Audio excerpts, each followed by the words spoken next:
आज मैं आपको एक ऐसे एग्जाम के बारे में बताऊंगा जिसका सिलेबस सुन के, प्रिपरेशन प्रोसेस सुन के और टेस्टिंग प्रोसेस सुन के आपके पैरों के नीचे से ज़मीन खिसक जाएगी। और अगर आप भी किसी एंट्रेंस एग्जाम की प्रिपरेशन कर रहे हो या करने की सोच रहे हो और अगर आपको वो टफ लगता है तो इस वीडियो को देखने के बाद आपका एग्जाम इस एग्जाम के सामने बच्चा लगेगा। थंबनेल से भी आपको आइडिया लग ही चुका है, ये एग्जाम किसी गवर्नमेंट जॉब को क्रैक करने का नहीं है, किसी बड़ी यूनिवर्सिटी में जाने के लिए नहीं है। ये एग्जाम लंदन में टैक्सी चलाने के लिए, ड्राइविंग लाइसेंस एक्वायर करने के लिए लिया जाता है। And it is considered as one of the most brutal and toughest exam in the world. जब मैंने पहली बार इस एग्जाम के बारे में पढ़ा था ना, मुझे भी आप लोगों की तरह यकीन नहीं हुआ था कि लंदन में टैक्सी चलाने के लिए लाइसेंस एक्वायर करना पड़ेगा और उसके लिए दुनिया का टफेस्ट एग्जाम देना पड़ेगा। लेकिन जब मैंने इसके बारे में डिटेल में पढ़ा ना, तब मेरे होश उड़ गए। 1990 से पहले लंदन के जो सिटीजन्स थे उनका फोकस गया ब्लैक कैब ड्राइवर्स के ऊपर, क्योंकि वहाँ की जो टैक्सी होती हैं वो ब्लैक कलर की होती हैं, बॉक्सी टाइप की। अगर आपने मूवीज़ या वीडियोज़ में देखा होगा, लोगों ने नोट किया कि यार ये जो ड्राइवर्स हैं, टैक्सी ड्राइवर्स हैं, इनके पास एक खास नेविगेशन स्किल है जो जीपीएस को भी हरा देता है, गूगल मैप्स को भी हरा देता है, इवन पुलिस को भी हरा देता है। पुलिस भी उनके सामने कुछ नहीं है। पूरा का पूरा लंदन का मैप वहाँ के टैक्सी ड्राइवर्स के दिमाग में छपा हुआ होता है। चप्पा चप्पा, एक एक गली, एक एक कोना, एक एक चौक, कितने यू टर्न है, कितने लेफ्ट टर्न है, कितने राइट टर्न है। अगर आपको ए पॉइंट से बी पॉइंट तक जाना है तो वहाँ पे कितनी सारी एम्बेसीज पड़ेंगी, कौन कौन से होटल्स हैं, उन होटल्स के नाम उनको पता है। कोई कैफ़े है तो उनको नाम पता है। कैफ़े के साथ में एक छोटी सी सुट्टे की दुकान है, उसका भी नाम उनको पता है और उसका एड्रेस भी उनको पता है। अगर आप एक जगह पे बैठेंगे और उस सुट्टे की दुकान का नाम लेंगे और वो बहुत दूर है, वो आपको पहुँचा देगा बिना किसी जीपीएस के, बिना किसी गूगल मैप के। और उस टाइम के जो साइकोलॉजिस्ट थे, जो मेमोरी और नेविगेशन के ऊपर रिसर्च कर रहे थे, उनका फोकस भी इन ड्राइवर्स के ऊपर गया। और वहाँ से सवाल उठा कि यार प्रैक्टिकली एक ह्यूमन बीइंग के लिए इतनी बड़ी सिटी का नक्शा precisely point to point memorise करना इम्पॉसिबल है। फिर वहाँ से डाउट आया कि यार क्या पैदाइशी ये किसी खास तरह के टैलेंट या जेनेटिक मटीरियल के साथ पैदा हो रहे हैं, या फिर ये कोई ऐसी ट्रेनिंग ले रहे हैं जिसकी वजह से इनके ब्रेन में चेंजेस आ रहे हैं। और यहीं से एक साइंटिफिक रिसर्च की शुरुआत होती है। इस वक्त से पहले जितने भी न्यूरो साइंटिस्ट थे, साइकोलॉजिस्ट थे, रिसर्चर्स थे, वो यही मानते थे कि जब आप पैदा होते हैं तो आपका एक दिमाग का हिस्सा होता है जिसे कहते हैं hippocampus, which deals with special memory, maps, locations, directions, 3 dimensional space में कौन सी चीज़ कहाँ पे रखी हुई है, आप लेफ्ट जाते हैं, राइट जाते हैं, कौन सा ग्लास कहाँ रखा है, ये सारी चीज़ें हिप्पोकैम्पस हैंडल करता है। और hippocampus also deals with formation of your long term memory. तो वो लोग ये मानते थे कि यार बचपन से ही जो हिप्पोकैम्पस का साइज होता है वो फिक्स होता है, वो एज के साथ ग्रो नहीं करता। ये चीज़ तब तक सब मानते थे। लेकिन जैसे ही सबका ध्यान लंदन टैक्सी ड्राइवर्स के ऊपर गया, सब लोगों ने अपनी रिसर्च के ऊपर एक क्वेश्चन मार्क लगा दिया। और वहाँ से एक सवाल खड़ा हुआ कि अगर हम अपने दिमाग को हेविली ट्रेन करें तो क्या हमारे हिप्पोकैम्पस का साइज ग्रो हो सकता है। और इस रिसर्च को आगे बढ़ाया यूनिवर्सिटी कॉलेज लंदन की एक न्यूरो साइंटिस्ट ने, जिनका नाम था डॉक्टर एलेनोर मैगविर। इनकी रिसर्च के दौरान इनको पता चला कि अगर किसी को लंदन के अंदर टैक्सी ड्राइविंग लाइसेंस चाहिए तो उसको एक एग्ज़ाम देना पड़ेगा जिसका नाम है द नॉलेज। इस एग्ज़ाम के बारे में बात करने से पहले एक इंपॉर्टेंट चीज़ मैं आपसे शेयर करना चाहता हूँ। अगर आप किसी एंट्रेंस एग्जाम की प्रिपरेशन कर रहे हो या करने की सोच रहे हो, अपने फेवरेट कॉलेज में एडमिशन लेने के लिए, अपनी फेवरेट जॉब को, गवर्नमेंट जॉब को क्रैक करने के लिए, whether it's IIT, JEE, CA, GATE, NEET, SSC, UPSC, कोई भी एग्जाम हो, मैंने एक ऐसा कोर्स प्रिपेयर किया है on the basis of psychology, on the basis of neuroscience, जिसका नाम है क्रैकन, जिसकी मदद से आप अपने एंट्रेंस एग्जाम की जर्नी को स्काई रॉकेट कर सकते हो। 500 से ज्यादा बच्चे इस कोर्स को खरीद चुके हैं और उनको इस कोर्स से बहुत फायदा हो रहा है। क्यों? क्योंकि मैंने इस कोर्स के अंदर on the level of subconscious mind क्या खेल चल रहा होता है, दिमाग के अंदर क्या चल रहा होता है। क्योंकि अगर आपने अपने दिमाग को एक बार समझ लिया कि आपका दिमाग कैसे काम करता है, क्योंकि दिमाग सबके पास एक ही होता है, उसको यूज करना नहीं आता, उसके कुछ गहरे सीक्रेट्स होते हैं जो हमको पता नहीं होते। Short term, long term memory के बारे में हमें बताया नहीं जाता। हमारे स्कूल्स में, कोचिंग इंस्टीट्यूट में सिर्फ सिलेबस पढ़ाया जाता है, पढ़े जाओ, टेस्ट दिए जाओ और फेल होते जाओ और रोते रहो और प्रोक्रेस्टिनेट करते रहो और अपने आप को फेलियर समझते रहो। इंडिया जैसी कंट्री के अंदर जहां पे सीट्स कम है और कंपटीशन बहुत ज्यादा है, एंट्रेंस एग्जाम तो देना ही पड़ेगा। तो मैंने एक ऐसा कोर्स प्रिपेयर किया जिसकी मदद से आप अपने एंट्रेंस एग्जाम की जर्नी को आसान कर सकते। 1 साल की पढ़ाई है, 10 महीने में कर सकते हो। एक दिन में 12-12, 13-13 घंटे पढ़ने की जरूरत नहीं है। मैंने ऐसे इफेक्टिव मेमोरी ट्रेनिंग स्ट्रैटेजीज उसके अंदर शेयर करी है कि आप कम वक्त में भी ज्यादा से ज्यादा सिलेबस अपने दिमाग में स्टोर कर सकते हो साल भर के लिए। सबसे इंपॉर्टेंट चीज, एग्जाम देते वक्त सबसे ज़्यादा प्रेशर होता है और जो चीज़ आपने पूरे साल तैयार करी होती है वही आपको याद नहीं होता। उस हाई प्रेशर में भी आपको वो चीज़ कैसे याद आए। प्रोक्रेस्टिनेट करना है लेकिन प्रोडक्टिवली प्रोक्रेस्टिनेट कैसे करना है ये मैंने सिखाया है। साइंटिफिकली रिवाइज कैसे करना है ये मैंने सिखाया है। साइंटिफिकली अपने नोट्स को कैसे बनाना है ये मैंने इस पूरे कोर्स के अंदर आपको बताया है। इस कोर्स की ड्यूरेशन ऑलमोस्ट 3 घंटे 45 मिनट की है। कोर्स की वैलिडिटी 1 साल की है। लिंक आपको डिस्क्रिप्शन में मिल जाएगा। सबसे पहले जाके वेबसाइट पे आपको रिव्यूज़ देखने हैं। बिना रिव्यू देखे आप कोर्स परचेज नहीं करेंगे। पहले आप रिव्यूज़ देखिए, बाकी लोगों को कोर्स कितना पसंद आया है। अगर आपको लगता है कि आपको कोर्स लेना चाहिए, आप जाके कोर्स परचेज कर सकते हैं। कोर्स से रिलेटेड, पेमेंट से रिलेटेड अगर आपको कोई भी दिक्कत आती है, वेबसाइट के नीचे आपको एक ईमेल दिया जाएगा, आप उस ईमेल पे कांटेक्ट कर सकते हो। जल्दी से जल्दी आपको सॉल्यूशन प्रोवाइड किया जाएगा। इस एग्जाम का सबसे कोर और सबसे पहला हिस्सा है द ब्लू बुक रन्स। एक बुक दी जाती है, उसके अंदर 320 प्री डिसाइडेड रूट्स ऑलरेडी होते हैं। लंदन के अंदर एक क्रॉस है, चारिंग क्रॉस। उस क्रॉस से 6 मील के रेडियस के अंदर, लगभग 10 किलोमीटर के रेडियस के अंदर अंदर जितने भी रूट्स आते हैं वो सारे के सारे इस बुक के अंदर अवेलेबल हैं। स्टूडेंट्स को ये 320 रूट्स को प्रिसाइजली मेमोराइज करना है। यानी कि अगर आपको एक जगह से दूसरी जगह पे जाना है, यानी कि from A point to B point अगर आपको जाना है तो ये एक रन हुआ। अब इंटरव्यूअर आपसे ये पूछ सकता है कि फ्रॉम ए टू बी कितने सारे रास्ते हैं, शॉर्टेस्ट रूट कौन सा है, कितने लेफ्ट टर्न है, कितने राइट टर्न है, यहाँ पे कोई एम्बेसी पड़ती है, यहाँ पे कोई फेमस होटल पड़ता है। अगर ये वाला रास्ता ब्लॉक हुआ तो क्या करोगे। रिवर्स रन करने के लिए दिया जा सकता है, यानी कि ए से बी नहीं, बी से अगर आपको ए के लिए आना है और ये रास्ता ब्लॉक है, ये रास्ता ब्लॉक है, तो आप किस लीगल रूट से आएंगे। अगर कहीं पे कंस्ट्रक्शन चल रहा है तो आप कौन सा रास्ता पकड़ेंगे। ये सारे सवाल किए जाते हैं। और मैं आपको बताऊं, एक एक रन करने के लिए भी हज़ारों मिनी रूट्स होते हैं जो याद करने पड़ते हैं, क्योंकि ए पॉइंट से बी पॉइंट तक जाने के लिए 1 रोड, 2 रोड, 3 रोड तो होती नहीं है। बहुत सारे कॉम्बिनेशन होते हैं जिससे आप ए से बी तक जा सकते हो। ऐसे ही उनको 320 रूट्स को एकदम प्रिसाइजली पॉइंट टू पॉइंट दिमाग में फिट करना होता है। इस एग्जाम का दूसरा सबसे महत्वपूर्ण हिस्सा, स्टूडेंट्स को 25,000 स्ट्रीट्स बाय हार्ट याद होनी चाहिए टिप्स पे। आप समझ रहे हो मैं आपको क्या कह रहा हूँ। मैं मेन रोड की बात नहीं कर रहा हूँ, हाईवे की बात नहीं कर रहा हूँ, रिंग रोड की बात नहीं कर रहा हूँ, मैं स्ट्रीट्स की बात कर रहा हूँ। जैसे हमारे शहरों में गलियाँ होती हैं, स्टूडेंट्स को 25,000 स्ट्रीट्स मेमोराइज करनी है बिना किसी जीपीएस की हेल्प के, बिना किसी गूगल मैप्स के।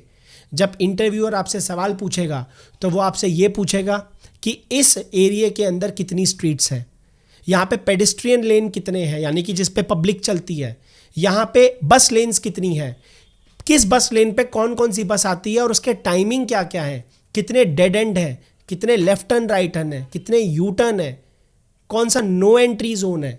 शॉर्टकट रास्ता आपसे पूछा जा सकता है 25,000 स्ट्रीट्स में। अब आप कॉम्बिनेशन लगाओ, ये इसका सेकंड महत्वपूर्ण हिस्सा है। इसको तैयार करने में लोगों को सालों लग जाते हैं। इस एग्जाम का तीसरा सबसे महत्वपूर्ण हिस्सा, you have to memorise over 20,000 location precisely with name, यानी कि जितने भी पॉइंट ऑफ इंटरेस्ट होते हैं, landmarks, hotels, schools, universities, sport avenues, movie theatres, halls, cafes, restaurants, train stations, metro stations, taxi stands, जितनी भी बड़ी जगह होती है, फेमस जगह होती है जहाँ पे टूरिस्ट घूमने आते हैं, या फिर जो लैंडमार्क है, इन सब को मिला के 20,000 लोकेशन है जो प्रिसाइजली एक स्टूडेंट को याद होनी चाहिए। और ड्रॉप ऑफ पॉइंट कितने हैं, पिकअप पॉइंट कितने हैं, रूल्स कौन कौन से हैं, ये सब आपको पता होने चाहिए। अब जब ये एग्जाम होता है तो ये 4 स्टेजेस में होता है। सबसे पहला स्टेज होता है जिसमें स्टूडेंट अपनी खुद की प्रिपरेशन करता है। और ये प्रिपरेशन कैसे करता है, बाइक उठाता है, स्कूटी उठाता है, स्कूटर उठाता है और बस चल पड़ता है। वो किसी भी गूगल मैप का यूज़ नहीं करता, क्योंकि उसको पता है करने से कोई फ़ायदा भी नहीं होगा। क्योंकि अल्टीमेटली मुझे जब एग्ज़ाम देने जाना है तो मुझे प्रैक्टिकली रोड पे चल के याद करना पड़ेगा पूरा का पूरा जो एरिया है लंदन का। सबसे पहला प्रोसेस होता है कि वो 320, जो बुक के अंदर 320 रन्स है वो याद होने चाहिए, 20,000 लोकेशन याद होनी चाहिए, 25,000 स्ट्रीट्स याद होनी चाहिए। उसके बाद सेकंड स्टेज आता है जब आप रिटन टेस्ट देते हो। थर्ड स्टेज आता है जिसमें आप ओरल टेस्ट देते हो। ओरल टेस्ट के अंदर इंटरव्यूअर आपसे पूछेगा इस जगह से इस जगह पे जाना है, शॉर्टेस्ट रूट बताओ, ऑल्टरनेटिव क्या है, डेड एंड कितने हैं, जैसा कि मैंने आपको बताया। अभी जो ओरल टेस्ट वाला स्टेज है, थर्ड स्टेज, इसके अंदर पहला जो ओरल टेस्ट होता है वो 56 दिनों तक चलता है, 56 डेज। इसको क्लियर करने के बाद फिर एक दूसरा ओरल टेस्ट आता है, दैट इज 28 डेज। उसके बाद एक और ओरल टेस्ट का स्टेज आता है विच गोज फॉर 41 डेज। पहले तो ये सारे के सारे जितने दिन हैं इनको कैलकुलेट करके आप देख लो, इतने दिन तो सिर्फ ओरल टेस्ट ही देना है। और अगर आप एक certain amount of oral test से ज़्यादा में फेल हो गए तो आपको उस पूरे स्टेज को रिपीट करना पड़ेगा। उसके बाद आता है स्टेज 4 जो कि फाइनल स्टेज है, जिसमें एक बार और आपका ओरल टेस्ट होगा और एक ड्राइविंग टेस्ट होगा, जिसके अंदर आपसे जोग्राफिकल लोकेशन के बारे में पूछा जाएगा, प्रैक्टिकली देखा जाएगा कि आपको नॉलेज है कि नहीं, आपका बिहेवियर देखा जाएगा, आपको ट्रैफिक रूल्स पता है कि नहीं पता, ये नॉलेज आपकी देखी जाएगी, आपके ड्राइविंग स्किल्स टेस्ट किए जाएंगे। तब जाके आपको लंदन के अंदर टैक्सी ड्राइविंग लाइसेंस मिलेगा। आपको पता है ये एग्ज़ाम इतना लेजेंडरी क्यों है? क्योंकि सब कुछ आपको अपने दिमाग में मेमोराइज करना है। और ऐसा नहीं है कि वो लोग गाड़ी के अंदर जीपीएस यूज़ नहीं कर सकते, गूगल मैप्स का यूज़ नहीं कर सकते, कर सकते हैं, ड्राइवर बनने के बाद वो यूज़ कर सकते हैं। लेकिन उससे पहले जब वो एग्ज़ाम उनको देना है तब वो किसी भी तरह का जीपीएस या गूगल मैप यूज़ नहीं कर सकते, तब सब कुछ उनको अपने दिमाग से ही करना है। इसीलिए लंदन के जो टैक्सी ड्राइवर्स हैं उनका एक लेवल है जो कि स्टैंडर्ड माना जाता है, क्लासिक माना जाता है ऑल ओवर द वर्ल्ड। और आपको पता है इस एग्ज़ाम को क्लियर करते करते लोगों को कितना वक्त लग जाता है? अगर कोई फुल टाइम इसी में घुसा हुआ है सुबह से लेकर रात तक, लगभग 2 से 2.5 साल उसको लगते हैं। और अगर कोई पहले से कोई छोटी मोटी जॉब कर रहा है और उसको टैक्सी ड्राइवर लाइसेंस चाहिए और वो साथ साथ उसकी भी प्रिपरेशन कर रहा है तो उसको 4 से 4.5 साल लगते हैं इस एग्जाम को क्लियर करने में। अब ये सारा सिलेबस सुनने के बाद डॉक्टर एलेनोर मैगुएर का तो दिमाग का फ्यूज उड़ गया होगा, जैसे मेरा उड़ा था आपका भी उड़ गया। ये जानने के बाद उसने ट्रांसपोर्ट ऑर्गेनाइजेशन से परमिशन ली कि भैया मुझे आपके ड्राइवर्स का ब्रेन स्कैन करना है, मुझे अपनी रिसर्च करनी है। उसको परमिशन मिली और उसने अपनी रिसर्च शुरू करी। उसने 3 लोगों को इकट्ठा करा, 3 कैटेगरी के लोगों को इकट्ठा करा। पहले वो थे जो बहुत सालों से ड्राइविंग कर रहे थे, जिनके पास लाइसेंस था।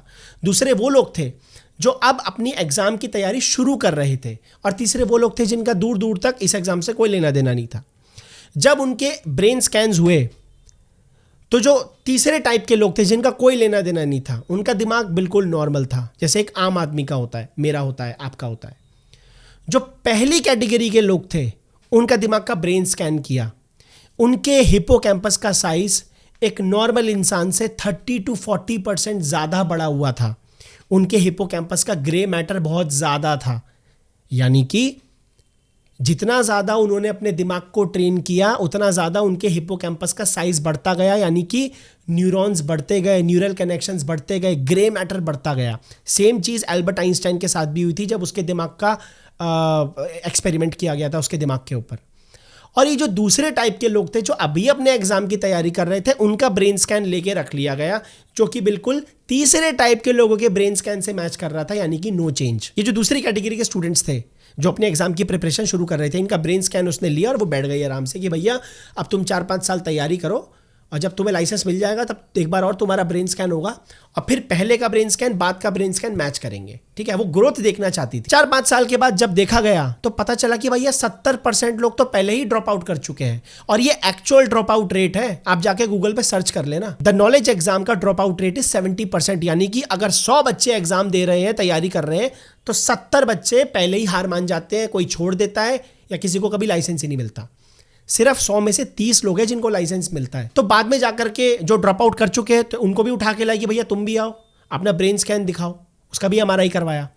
और जिनको लाइसेंस मिल चुका था उनका ब्रेन स्कैन करवाया और बाद में मैच करा। तो जो लोग ड्रॉप आउट कर चुके थे उनके हिप्पोकैम्पस में कुछ फर्क नहीं पड़ा, उनको भगा दिया, घर जाओ। जिन लोगों को लाइसेंस मिला था उनके पुराने ब्रेन स्कैन जब वो तैयारी कर रहे थे शुरू और बाद का ब्रेन स्कैन जब मैच करा तो उसको समझ में आ गया कि भैया अगर एक इंसान भयंकर तरीके से किसी भी फील्ड में ट्रेनिंग करता है लगातार रिगरसली, उसके हिपोकैम्पस का साइज बढ़ जाता है। साइज बढ़ने का मतलब ये नहीं है फपोला हो जाएगा यहाँ पे। साइज बढ़ने का मतलब हमारे दिमाग के अंदर एक कैपेसिटी है नए न्यूरॉन्स को बनाने की। तब उसके बाद 2000 के आसपास उसकी रिसर्च पब्लिश हुई, उसको नाम दिया गया न्यूरोप्लास्टिसिटी। वहां से न्यूरोप्लास्टिसिटी आई कि जो एडल्ट ब्रेन होता है वो भी अपने आप को ग्रो कर सकता है, वो भी अपने हिपोकैम्पस का साइज बढ़ा सकता है with rigorous training. Will power होनी चाहिए, जिन लोगों के अंदर विल पावर थी वो इस एग्जाम को क्रैक कर लिए, उनको लाइसेंस मिल गया। और इसी रिसर्च के बाद लोगों को न्यूरोप्लास्टिसिटी के बारे में पता चला कि हम अपने दिमाग को अपनी इच्छा के हिसाब से ट्रेन कर सकते हैं और उसको चेंज कर सकते हैं, अपनी कैपेसिटी को बढ़ा सकते हैं। अब सबसे इंपॉर्टेंट सवाल आपके दिमाग में आ रहा होगा कि भाई एक टैक्सी ड्राइवर बनने के लिए हम दुनिया का सबसे टफेस्ट एग्जाम क्यों देंगे? कोई क्यों देगा एक टैक्सी ड्राइवर बनने के लिए? टैक्सी ड्राइवर, यही तो सोच आपकी गलत है। आपको पता है लंदन के अंदर जो लोग होते हैं वो इस एग्जाम की तैयारी क्यों करते हैं? सबसे पहली चीज़, आपको किसी यूनिवर्सिटी में नहीं जाना, आपको कोई डिग्री की ज़रूरत नहीं है, आपको ज़्यादा पढ़ा लिखा होने की ज़रूरत नहीं है। आप इस एग्ज़ाम की बस तैयारी करें, आपको बस पूरे मैप को, नक्शे को लंदन के अपने दिमाग में छापना है और आपको जा कर के अपना टैलेंट दिखाना है। दूसरी सबसे इंपॉर्टेंट चीज़, कोई वर्किंग आवर्स का झंझट नहीं है कि आपको इतने बजे से इतने बजे तक काम करना है। आप जब मर्जी अपनी गाड़ी उठाओ, जब मर्जी घर जाओ, कोई बॉस नहीं बैठा होता आपके ऊपर, आपको कभी भी आपकी नौकरी के जाने की टेंशन नहीं होगी, आप किसी के अंडर काम नहीं कर रहे।